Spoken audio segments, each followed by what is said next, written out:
السلام علیکم۔ امید ہے آپ سب بخیر و عافیت ہوں گے۔ آج کی ہماری نشست کا موضوع افسانہ پانچ روٹیاں ہے۔ پانچ روٹیاں کارل چیپیک کا افسانہ ہے۔ تو اپنے سلسلے کے مطابق ہم سب سے پہلے کارل چیپیک یعنی افسانہ نگار کا سوانحی خاکہ یا حالات زندگی پر نظر دوڑاتے ہیں۔ تو کارل چیپیک 9 جنوری 1890 میں بوہیمیا چیکوسلواکیہ میں پیدا ہوئے۔ ان کی والدہ کا نام یوزینا تھا اور ان کے والد کا نام اینتونین تھا۔ انہوں نے اپنی ابتدائی تعلیم بوہیمیا سے ہی حاصل کی، بعد ازاں سورین اور پراگ یونیورسٹی میں بھی زیر تعلیم رہے۔ اگر ان کے پیشے کی بات کی جائے تو انہوں نے بطور صحافی کام کیا۔ وہ افسانہ نگاری، کالم نگاری اور اس طرح کی ادبی سرگرمیوں میں تمام عمر مصروف رہے۔ انہوں نے 1935 میں اولگا سے شادی کی۔ اگر ان کی ادبی شہرت کی بات کی جائے تو ادب میں سائنس فکشن کا جو ان کی تخلیقات ہیں وہ ان کی بنیادی وجہ بنی ان کی شہرت کی۔ انہوں نے دنیا کو لفظ روبوٹ اور روبوٹ کا جو مکمل ایک کانسیپٹ ہے اس سے متعارف کروایا۔ ان کے مشہور ادبی کارناموں کی اگر بات کی جائے تو پانچ روٹیاں، گونڈرل، ایٹ لارج اور دل مترک وغیرہ ان کے مشہور ادبی کارنامے کہے جا سکتے ہیں۔ اب بات کرتے ہیں افسانے پر۔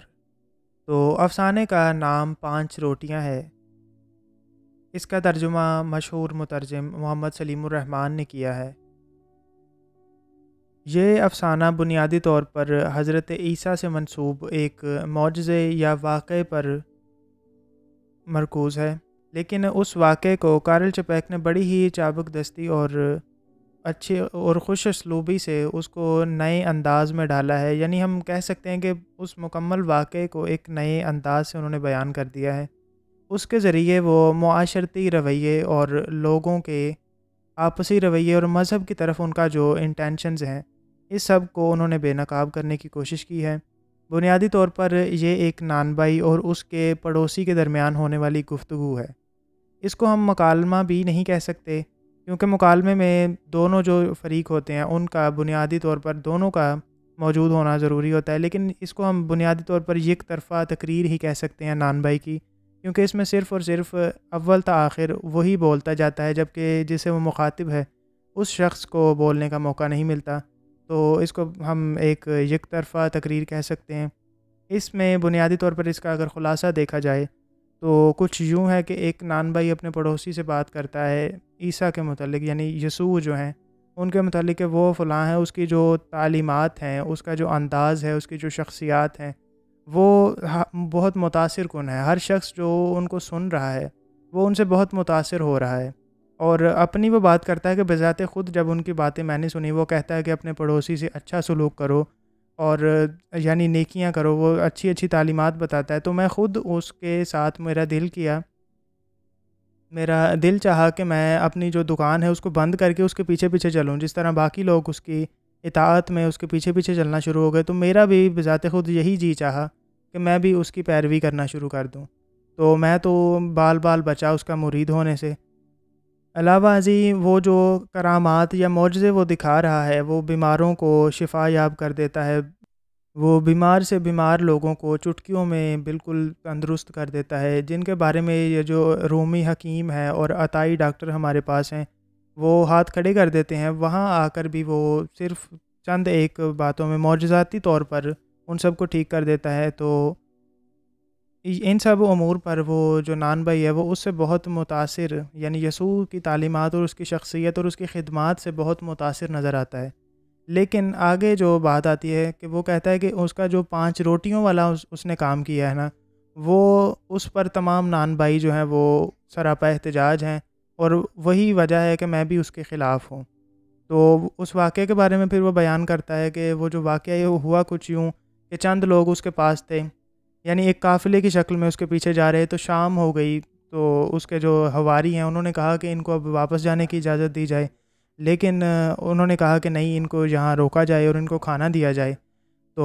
حواریوں نے کہا کہ ہمارے پاس تو صرف اور صرف 5 روٹیاں اور 2 مچھلیاں باقی ہیں، تو اتنے سارے لوگوں کو، اتنے جمع غفیر کو ہم کس طرح کھلا سکتے ہیں؟ تو جو یسوع ہیں انہوں نے کہا کہ وہ لاؤ میرے پاس۔ وہ ان کے پاس روٹیاں لائی گئیں، انہوں نے ایک نوالا توڑا اور آسمان سے برکت چاہی، تو وہ برکت سے اتنی زیادہ روٹیاں ہو گئیں کہ 5,000 کا جو مجمع تھا، جس میں صرف مرد کم از کم 5,000 تھے، اس پورے مجمع نے سیر ہو کر وہ کھانا کھایا، عورتیں اور بچے اس کے علاوہ تھے۔ تو پھر بھی وہ جو روٹیاں ہیں وہ ان کے 12 چنگیر بھر گئے۔ تو یہ جو واقعہ تھا، یہ سن کر جو نان بھائی ہیں وہ بڑے حیران بھی ہوئے اور سراپا احتجاج ہو گئے کہ اس طرح تو ہماری جو دکانداری ہے وہ خطرے میں آ گئی۔ تو نان بھائی کہتا ہے کہ اگر یوں ہی سلسلہ چلتا رہا تو ہمارا تو جو دکانیں ہیں وہ ہمیں بند کرنی پڑیں گی۔ اسی طرح وہ جو مچھیرے ہیں وہ بھی سراپا احتجاج ہیں کہ اس نے تو ہمارا کاروبار بھی بند کر دیا۔ اب جو لوگ ہیں ہمارے پاس آتے ہیں، وہ ہمیں آ کے کہتے ہیں کہ وہ فلاں جو ہے تم یہ اتنی سی ٹکیا اتنے مہنگے دام میں بیچ رہے ہو، اور وہ جو ہے وہ تو مفت میں ہمیں اتنی پھول جیسی خوبصورت روٹیاں کھلا دیتا ہے، تو اس طرح تو ہمارا وہ کاروبار بند کر دے گا، اور یہ ظلم ہم نہیں ہونے دے سکتے۔ اسی لیے ہم نے اس کی شکایتیں گورنروں کے ہاں جمع کروا دی ہیں، اور اگر اس شخص نے ہمارے یہاں ادھر یروشلم میں قدم رکھا تو میں خود یہ کہوں گا کہ چڑھا دو اسے سولی پر۔ تو اس طرح یہ افسانہ ادھر اپنے اختتام کو پہنچتا ہے۔ اس میں بے شمار پہلو ہیں، اور بنیادی طور پر یہ ایک واقعے کی مدد سے معاشرتی رویہ اور معاشرے کی نفسیات ہے۔ ایک عام آدمی، اس کے اپنے مفادات، اس کے اپنے مفاد پرستی اور عقیدے کے بارے میں بہت اس میں خوبصورت سے نظریات پیش کیے گئے ہیں، تو باری باری ان پر ہم نظر ڈالتے ہیں۔ اگر اس افسانے کے بنیادی یا مرکزی خیال کی بات کی جائے تو وہ صرف اور صرف یہی ہے کہ دنیا میں جو مفادات ہیں انسانوں کے، ایک معاشرے میں یا پوری کائنات میں جب بھی ہم بات کریں گے تو مفادات ایک دوسرے سے جڑے ہوئے ہیں۔ ایک کے فائدے میں دوسرے کا نقصان ہوگا، اور دوسرے کے فائدے میں پہلے کا نقصان ہو جائے گا۔ تو اگر ہم یسوع کو ادھر خدا کی ایک نشانی سمجھ لیں، یعنی ان کے عقیدے کے مطابق تو یسوع جو تھے، ان کے مسیحا، وہ خدا تھے، تو وہ یعنی خلقت سے بہت اچھے طریقے سے پیش آتے تھے، ان کی مدد کرتے تھے، ان کو مفت میں روٹیاں انہوں نے کھلائیں، ان کے علاج کیے، تو یہ خلق کی تو بھلائی اس میں ہو گئی، لیکن بدلے میں نقصان کس کا ہو گیا؟ جتنے بھی تاجر لوگ تھے، جتنے بھی ڈاکٹر لوگ تھے، وہ سارے سراپا احتجاج ہو گئے کہ یہ جو بندہ ہے یہ خلق کی بھلائی کر رہا ہے، لیکن ہمارے تو ادھر روٹیوں کے لالے پڑ گئے، ہم اب کیا کریں؟ تو ادھر سے ایک یہ جو پوائنٹ ہے کہ خدا بھی جو ان کا ہے وہ معاذ اللہ، وہ تمام جو مکمل معاشرہ ہے وہ اس کو خوش نہیں کر سکا۔ جب آپ کسی ایک سے بھلا کریں گے تو کسی دوسرے کا نقصان ہونا لازمی بات ہے۔ تو اگر اس کو یسوع کو ادھر ان کے عقیدے کے مطابق خدا بھی سمجھ لیا جائے تو یہی ایک چیز اس سے ابھرتی ہے کہ خدا بھی جو ایک کا فائدہ کرنے کے وقت دوسرے کا نقصان ہونے سے نہیں بچا سکا۔ تو بنیادی طور پر اس کا خلاصہ مرکزی خیال ہے وہ یہی ہے کہ ہر بندے کو خوش نہیں کیا جا سکتا، ہر ایک سے بھلائی بیک وقت ہر ایک سے بھلائی ممکن نہیں ہے۔ علاوہ ازیں اس میں ایک رویہ بھی ہے معاشرے کا، ایک عام آدمی کا بھی، کہ وہ نئی چیز سے متاثر ہوتا ہے، اچھائی سے متاثر ہوئے بغیر نہیں رہا جا سکتا، اور اس کا جو عقیدہ ہے وہ اگر مذہب کے کانٹیکسٹ میں دیکھ لیا جائے کہ جب غیر مذہب، تو وہ جہاں سے بھی وہ اچھائی دیکھے گا اس سے متاثر ہوئے بغیر نہیں رہ سکتا، لیکن جب بات اس کے اپنے ذاتی مفاد پر آتی ہے تو اس کی ساری خوش عقیدگی اور وہ جو تاثر وہ لیتا ہے کسی سے، وہ وہاں آ کر زائل ہو جاتا ہے۔ یعنی کوئی بھی شخص، کوئی بھی مذہب یا کوئی بھی عقیدہ اسے تب تک خوبصورت اور اچھا لگتا ہے جب تک وہ اس کے ذاتی مفاد کو نقصان نہیں پہنچاتا۔ ادھر جو نان بھائی ہے وہ جب تک وہ کرتا رہا جو ڈاکٹرز ہیں، عطائی ڈاکٹر ہیں، ان کے خلاف، یعنی بیماروں کو صحت یاب کرتا رہا، تو وہ اسے چیز بہت پسند آئی کہ یہ وہ بہت اچھا کام کر رہا ہے۔ تو لیکن جب اس کے اپنے کاروبار پر بات آئی کہ وہ مفت میں روٹیاں بھی کھلانا شروع ہو گیا ہے جو یسوع ہے،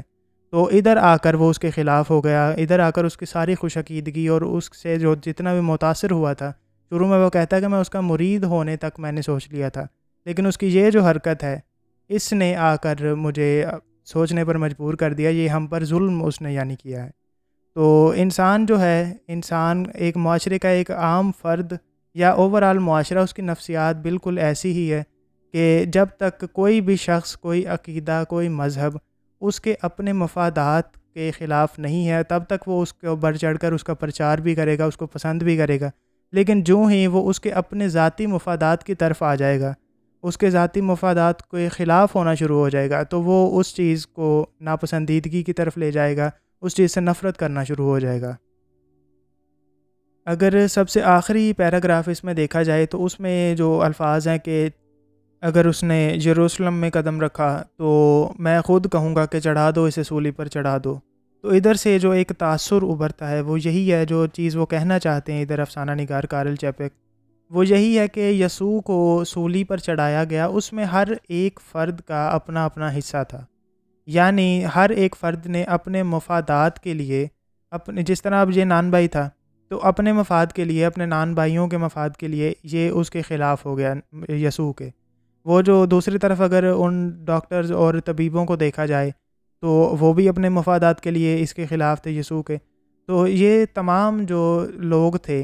اپنے اپنے ذاتی مفادات کی وجہ سے یہ سامنے آئے، اور ان سب نے مل کر یسوع کو جو سولی پر چڑھایا ہے، یعنی جو یسوع ہیں ان کے مصلب ہونے پر کسی ایک فرد کو الزام نہیں دیا جا سکتا کہ اس کی وجہ سے، یا کسی ایک فرقے یا کسی ایک جو پارٹی ہے اس کو الزام نہیں دیا جا سکتا، بلکہ معاشرے میں ہر فرد نے اپنے ذاتی مفاد کے تحفظ کے لیے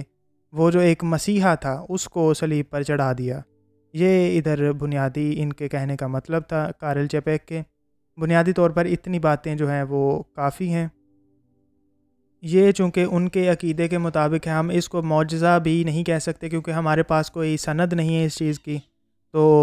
مردوں کو زندہ کرنے والی تو حضرت عیسیٰ کے متعلق ہمارے پاس ہے تصور، لیکن یہ یسوع کے متعلق جو ان کے تصورات ہیں ہمیں اس میں نہیں پڑھنا چاہیے، جو یعنی اس کو ایک واقعے کی طرح ہم لیتے ہیں، اور باقی جو بھی ان کا عقیدہ ہے،